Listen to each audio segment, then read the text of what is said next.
Los órganos internos nuestros tienen nombres complejos en guaraní. Baisa oye, cerebro. Aputu hako abe be uateo to areco se acá me se aputu areco xeresa un xeropea Secu. se apecu se apingua Baila pingua. la nariz, la fosa nasal es La fosa nasal es apingua. ¿Y tembe qué es? y tembe es los labios. Es un sustantivo triforme, digo, de tres maneras: tember, en vez. A chupelander en vez. No. A chupalander. Elia o chupalander. Pulmón, ¿cómo se dice? Bebuy.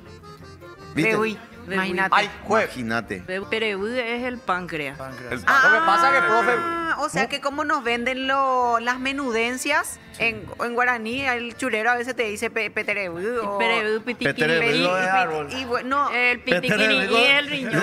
En realidad te va a un aserradero si quieres Peterebu. perebu nunca. Ojota te yaikutu.